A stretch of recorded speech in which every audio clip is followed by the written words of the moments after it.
아버지! 또 넘어지셨다고요? 이번엔 119까지 부셨다면서요? 시끄럽다. 내가 알아서 할 테니 너희는 신경 꺼라. 아버지, 또 약을 안 드시면 어떡해요? 이러다 큰일 나겠어요. 아버지, 이제 혼자 살기는 무리시죠? 저희 집에서 지내시는 게 어떠세요? 요양원을 알아보는 건 어떨까요? 제가 좋은 곳을 소개해 드릴게요. 매년 응급실을 찾는 노인 환자 수가 100만 명을 넘어섰습니다. 그중 70%가 혼자 살다 일어난 사고였죠. 하지만 오늘 이야기는 여러분의 노후를 바꿀 수 있는 중요한 내용입니다. 남양주에 사는 73세 문종선 씨는 이런 자녀들의 제안을 받았을 때 마음 한켠이 무거워졌습니다. 뜨거운 된장찌개를 쏟아 다리에 화상을 입은 후 자녀들은 그의 독립적인 생활을 걱정하기 시작했습니다. 하지만 문종선 씨는 달랐습니다. 요양원이나 자녀의 집이 유일한 선택지가 아니라는 것을 그는 이미 알고 있었기 때문입니다. 6년 전 치매를 앓던 어머니를 직접 모시며 겪었던 경험이 그에게 특별한 깨달음을 주었습니다. 어머님은 툭하면 돈이 없어졌다며 한밤중에 온 집안을 밤새 뒤지시고 밤낮이 바뀌어 밤에 밖으로 나가시려는 어머니를 돌보며 그는 노년의 돌봄이란 무엇인지, 진정한 독립이란 무엇인지 깊이 생각하게 되었습니다. 당시 간병인을 고용하려 했지만 월 400만 원이 넘는 비용은 저희 부부에겐 너무 큰 부담이었습니다.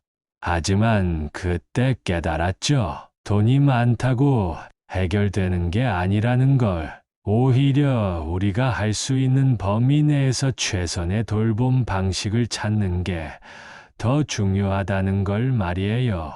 2년 전 48년을 함께한 아내를 잃고 혼자가 된 문종선 씨. 국민연금 120만 원으로 시작된 그의 홀로서기는 결코 쉽지 않았습니다. 하지만 그는 포기하지 않았습니다.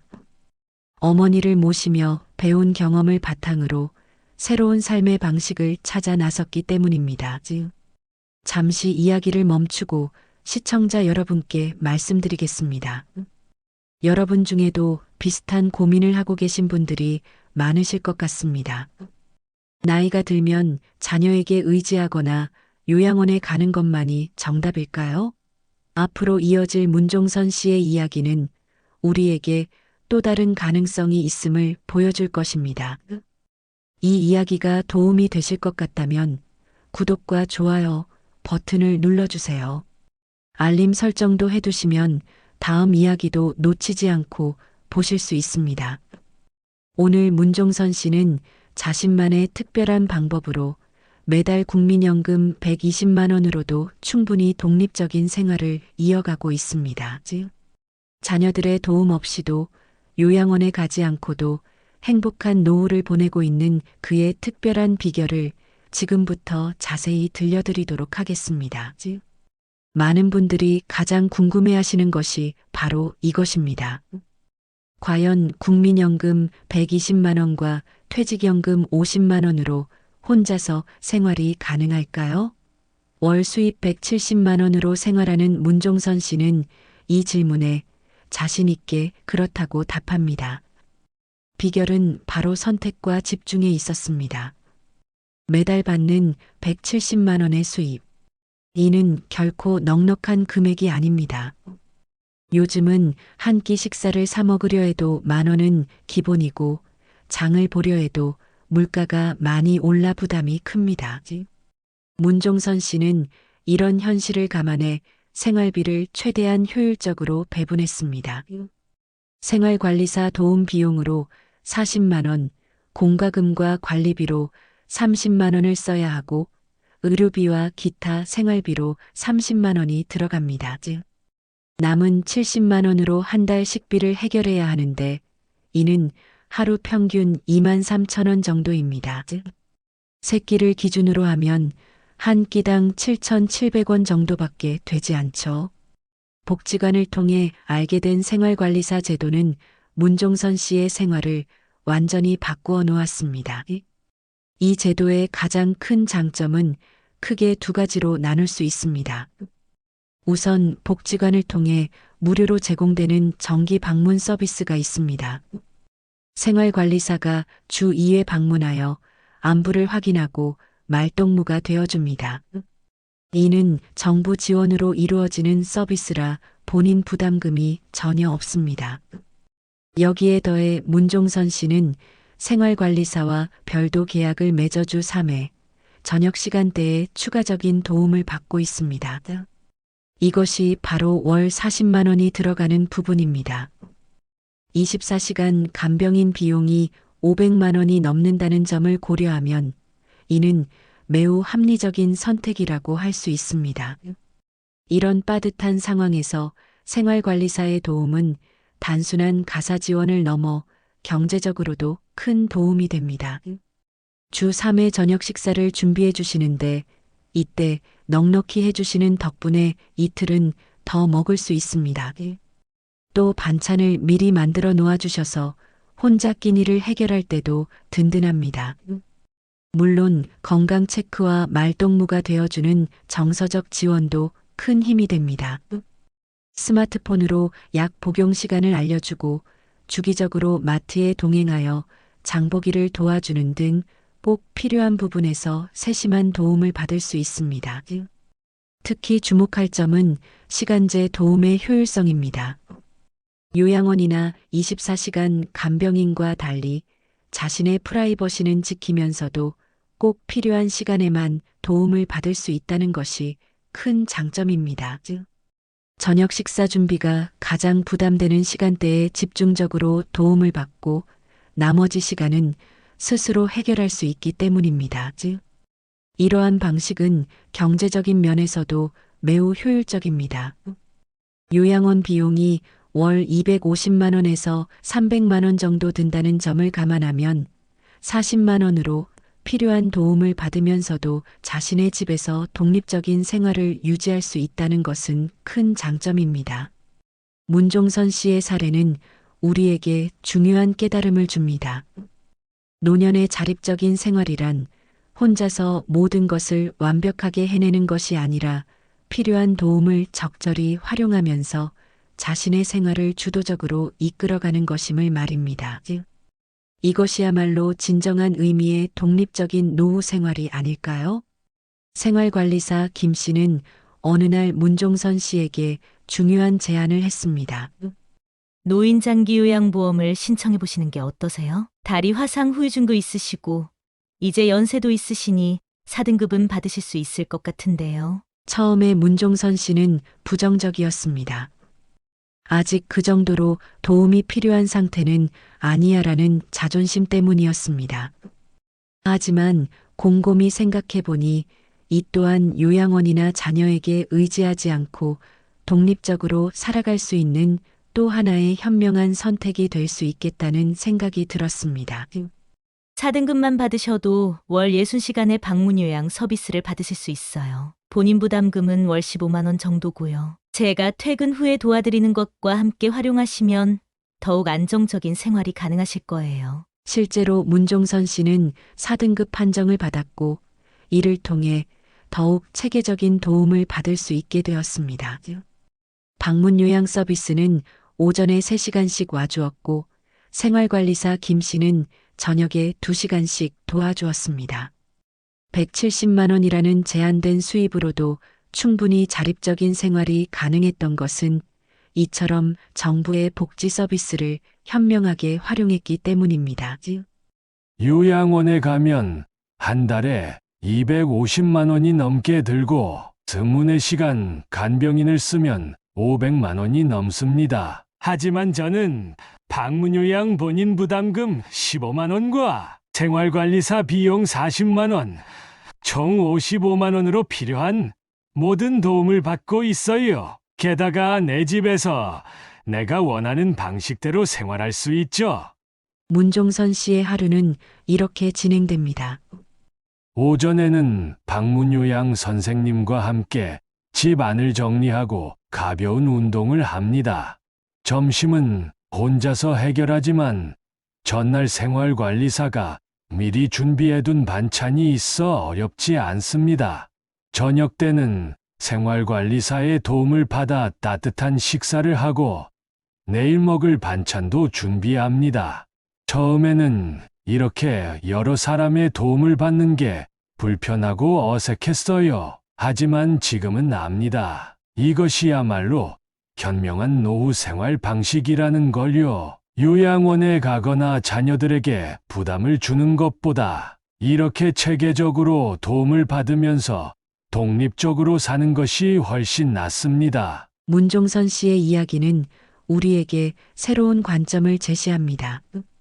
나이가 들어 혼자 하기 힘들어졌다고 해서 곧바로 요양원을 선택하거나 자녀에게 의지할 필요는 없다는 것입니다. 오히려 정부의 복지 서비스와 시간제 도움을 현명하게 활용한다면 자신의 집에서 존엄성을 지키며 독립적으로 살아갈 수 있습니다. 그러던 어느 날 문종선 씨의 눈에 들어온 것은 직장 때문에 자취를 하고 있는 25살의 외손자였습니다. 월세가 부담된다며 고민이 많아 보이는 외손자를 보며 문종선 씨는 깊이 생각했습니다.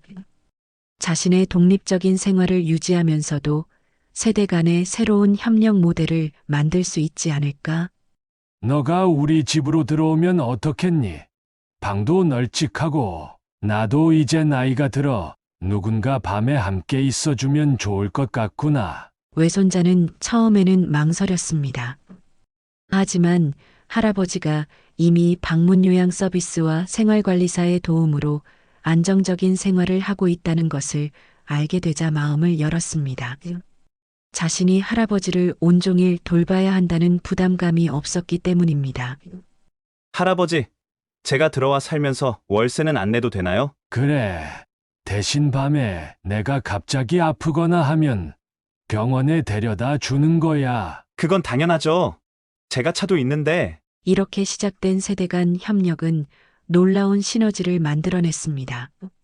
낮에는 방문 요양 선생님과 생활관리사가 번갈아 가며 필요한 도움을 주고 밤에는 외손자가 있어 든든했습니다.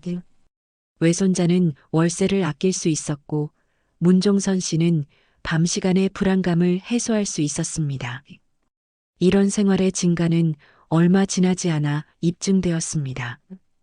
어느 날 밤 갑자기 찾아온 심한 가슴 통증. 옆방의 외손자가 신속하게 대처하여 병원으로 이송했고 덕분에 큰 위험 없이 협심증 치료를 받을 수 있었습니다. 너가 없었다면 그날 밤 큰일 날 뻔했어. 하지만 보렴. 이렇게 서로 돕고 사는 게 요양원에 가는 것보다 얼마나 좋니? 이러한 세대 간 협력 모델은 자녀들의 인식도 바꾸어 놓았습니다. 처음에는 요양원을 권하던 자녀들도 이제는 아버지의 선택을 이해하고 존중하게 되었습니다. 특히 외손자가 있어 불안하지 않다는 점을 크게 안심하게 되었죠. 하지만 더 중요한 것은 이러한 생활이 문종선 씨에게 주는 자부심입니다. 요양원에 들어가거나 자녀들에게 의지하는 대신 오히려 젊은 세대에게 도움을 줄 수 있다는 사실이 그의 자존감을 지켜주었습니다. 나이 들었다고 해서 일방적으로 도움만 받는 존재가 될 필요는 없어. 우리도 충분히 젊은 세대에게 도움이 될 수 있다는 걸 보여주고 싶었지. 이것이야말로 문종선 씨가 발견한 진정한 의미의 독립적인 노후입니다. 필요한 도움은 받되 자신도 누군가에게 도움이 되는 호혜적 관계를 만들어가는 것. 요양원이나 자녀 의존이 아닌 세대 간 협력이라는 새로운 대안을 통해 존엄성과 독립성을 지켜나가는 것입니다. 외손자의 결혼 소식은 문종선 씨에게 기쁨인 동시에 새로운 고민을 안겨주었습니다. 지금의 안정적인 생활 시스템에서 중요한 한 축이 빠지게 될 것이기 때문입니다. 하지만 문종선 씨는 이미 그동안의 경험을 통해 알고 있었습니다. 위기는 곧 새로운 기회가 될 수 있다는 것을. 문 선생님, 제가 아는 분 중에 독거 노인분이 계신데 그분과 함께 지내시는 건 어떠세요?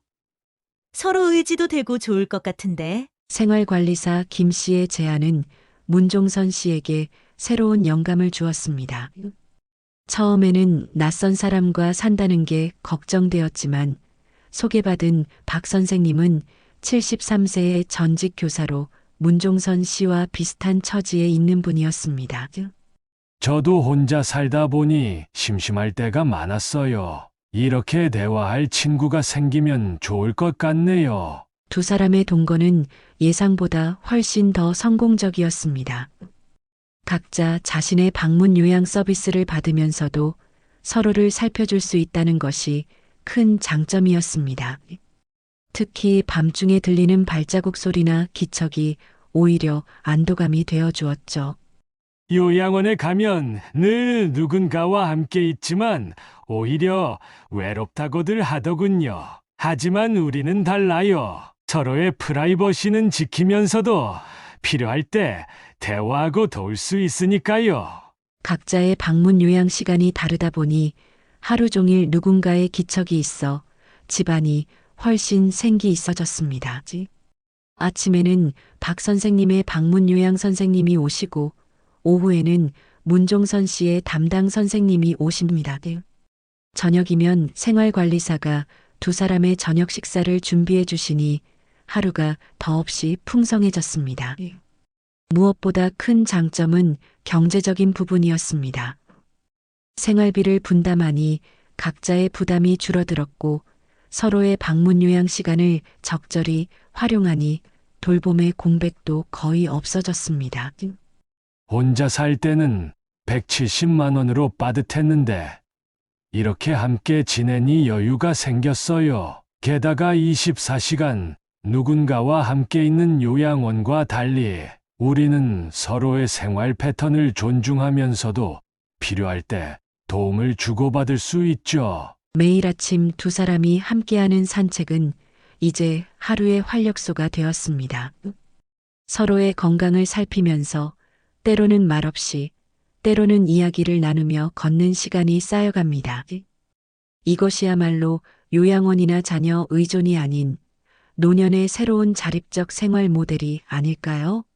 처음에는 자녀들도 걱정했어요. 하지만 이제는 이해합니다. 우리가 만들어가는 이 새로운 삶의 방식이 요양원이나 자녀 의존보다 훨씬 더 행복하고 존엄한 노후라는 것을요. 문종선 씨는 처음부터 자녀들과 이런 관계를 유지했던 것은 아닙니다.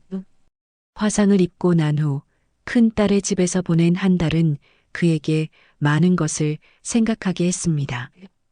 딸은 출근하느라 바빴고 사위는 눈치를 보는 듯 했으며 그는 그저 손님 같은 느낌이었습니다. 매 끼니를 방에서 혼자 먹어야 했고 화장실을 가는 것조차 미안한 마음이 들었습니다. 그때 깨달았습니다. 자녀들과 한 지붕 아래 사는 것이 최선이 아니라는 걸요. 오히려 서로 부담이 되어 관계가 나빠질 수 있다는 것을. 문종선 씨가 발견한 적당한 거리두기의 비결은 의외로 단순했습니다. 자신의 일상적인 필요는 생활관리사와 방문 요양 서비스로 해결하고 자녀들에게는 정서적 지지와 비상시 도움만을 요청한 것입니다. 예전에는 딸에게 반찬이 떨어졌다고 연락했다면 이제는 생활관리사님과 장을 보러 갑니다.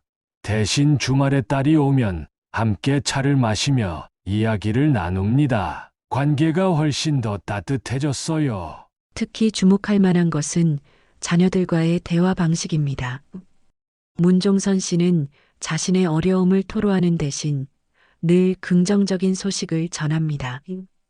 생활관리사와 함께 만든 맛있는 요리 사진을 보내거나 박 선생님과 산책하며 찍은 사진을 공유합니다. 자녀들이 걱정할까봐 숨기는 게 아닙니다. 제가 잘 지내고 있다는 것을 보여주면 자녀들도 마음 편히 자신의 삶에 충실할 수 있으니까요. 위급한 상황이 생겼을 때도 문종선 씨는 자녀들을 배려합니다. 지난번 협심증으로 응급실에 갔을 때도 일단 외손자의 도움을 받아 병원에 다녀온 후에 자녀들에게 연락했습니다. 이미 상황이 안정된 후에 전달된 소식이니 자녀들도 덜 놀라고 차분히 대처할 수 있었죠. 부모가 된다는 건 자녀를 위해 늘 최선의 선택을 하는 거예요. 때로는 그게 적당히 멀리 떨어져 있는 것일 수도 있습니다. 이런 노력의 결과는 놀라웠습니다. 전에는 의무감에 짧게 들렀던 자녀들이 이제는 주말마다 손주들과 함께 찾아옵니다. 사위는 금요일 저녁마다 퇴근길에 들러 반주를 곁들인 대화를 나눕니다. 관계의 질이 완전히 달라진 것입니다. 자녀들에게 짐이 되지 않으려 노력하다 보니 오히려 더 가까워졌어요. 이제는 제가 그들의 고민을 들어주고 조언해주는 입장이 되었죠. 문종선 씨의 사례는 노년의 부모 역할에 대해 새로운 시각을 제시합니다. 일방적인 돌봄을 받는 존재가 아니라 자립적인 생활 속에서 정서적 지지자가 되어주는 것. 이것이야말로 자녀들에게 가장 큰 선물이 될 수 있다는 것을 보여줍니다. 문종선 씨의 달력에는 빼곡히 일정이 적혀 있습니다. 월요일에는 복지관 시니어 합창단 연습, 수요일에는 동네 초등학교 책 읽어주기 봉사, 금요일에는 노인정 바둑 모임. 70대의 나이에도 그의 하루하루는 여전히 설렘으로 가득합니다. 처음에는 막막했어요. 요양원에 가지 않고 집에서 산다고 했을 때 혹시 외롭고 무의미한 시간을 보내게 되지 않을까 걱정했거든요. 하지만 문종선 씨는 오히려 자립적인 생활을 시작하면서 더 많은 기회를 발견했습니다. 생활관리사와 방문 요양 서비스의 도움으로 일상적인 필요가 해결되자 오히려 더 많은 시간과 에너지를 자신이 하고 싶은 일에 쓸 수 있게 된 것입니다. 70대라고 해서 새로운 꿈을 꾸면 안 되나요?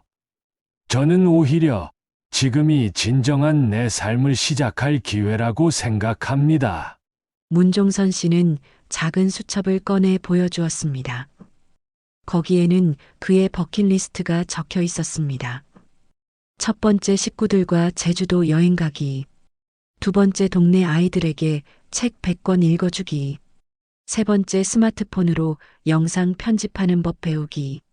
네 번째 합창단과 요양원 순회 공연하기. 다섯 번째 동네 노인정에서 바둑대회 우승하기. 이런 목표들이 있어서 매일이 즐거워요. 특히 책 읽어주기 봉사는 제게 큰 의미가 있습니다. 제가 받은 도움을 다른 방식으로 사회에 환원하는 거니까요. 실제로 문종선 씨는 매주 수요일 오전 동네 초등학교에서 1학년 아이들에게 책을 읽어줍니다. 처음에는 더듬더듬 읽었지만 이제는 제법 능숙한 책 읽어주는 할아버지가 되었습니다. 아이들이 할아버지 하면서 반갑게 달려와 안길 때면 제가 얼마나 행복한지 몰라요. 요양원에 갔다면 결코 경험하지 못했을 순간들이죠. 또한 복지관 시니어 합창단 활동은 그의 오랜 꿈을 이루게 해주었습니다. 젊었을 때부터 노래를 좋아했지만 늘 시간이 없었는데 이제는 매주 연습에 참여하며 새로운 도전을 이어가고 있습니다. 다음 달에는 지역 요양원을 순회하며 공연을 할 예정이에요. 우리처럼 나이 든 사람들도 새로운 꿈을 이룰 수 있다는 걸 보여주고 싶어요. 문종선 씨의 이야기는 우리에게 중요한 메시지를 전합니다. 나이가 들어도 자립적으로 살 수 있을 뿐만 아니라 오히려 그것이 더 풍성한 삶의 가능성을 열어준다는 것입니다. 요양원이나 자녀 의존이라는 틀에 갇히지 않을 때 우리는 비로소 진정한 나로서의 삶을 시작할 수 있습니다. 여러분, 지금까지 문종선 씨의 이야기를 들으며 어떤 생각을 하셨나요? 나이 들어 혼자 살기 힘들어질 때 우리에게는 요양원이나 자녀 의존 말고도 다른 선택이 있습니다. 문종선 씨가 보여준 것처럼 우리는 얼마든지 자립적이고 존엄한 노후를 설계할 수 있습니다. 첫째, 정부의 복지 서비스와 시간제 도움을 현명하게 활용하세요. 생활관리사 제도, 방문 요양 서비스 등을 통해 170만 원의 연금으로도 충분히 독립적인 생활이 가능합니다. 둘째, 가족과의 관계는 적당한 거리를 유지하세요. 일상적인 도움은 전문적인 서비스를 이용하고 자녀들과는 정서적 교감에 집중하는 것이 더 건강한 관계를 만듭니다. 셋째, 같은 처지의 노인들과 협력하세요. 박 선생님과 문종선 씨의 사례처럼 서로를 배려하는 동거는 경제적 부담도 줄이고 외로움도 해결할 수 있는 좋은 방법입니다. 마지막으로 새로운 꿈을 꾸는 것을 두려워하지 마세요. 70대라고 해서 80대라고 해서 늦은 것이 아닙니다. 오히려 지금이야말로 진정한 나로 살아갈 수 있는 기회일 수 있습니다. 문종선 씨는 말합니다. 처음에는 저도 두려웠어요. 하지만 지금은 압니다. 내 삶은 내가 만드는 거라는 걸. 나이가 들었다고 해서, 도움이 필요하다고 해서 포기할 필요는 없어요. 오히려 그런 도움을 현명하게 활용하면서 더 당당하고 행복한 노후를 만들 수 있다는 걸 여러분께 꼭 전하고 싶습니다. 여러분도 할 수 있습니다. 지금 당장 시작하세요. 복지관에 가서 생활관리사 제도에 대해 알아보세요. 비슷한 처지의 이웃과 대화를 나눠보세요. 그리고 무엇보다 자신만의 버킷리스트를 작성해 보세요. 우리의 인생에서 진정한 주인공은 바로 나 자신입니다. 요양원이나 자녀 의존이 정답이라고 생각하지 마세요. 여러분께는 더 많은 가능성이 열려 있습니다. 문종선 씨가 그랬듯 여러분도 자신만의 행복하고 자립적인 노후를 만들어 가실 수 있습니다. 이제 마지막으로 이 이야기를 듣고 계신 모든 분들께 진심 어린 응원의 메시지를 전합니다. 여러분의 앞날에 새로운 희망과 용기가 가득하기를 바랍니다. 마지막으로 구독, 좋아요, 알림 설정 부탁드립니다. 감사합니다.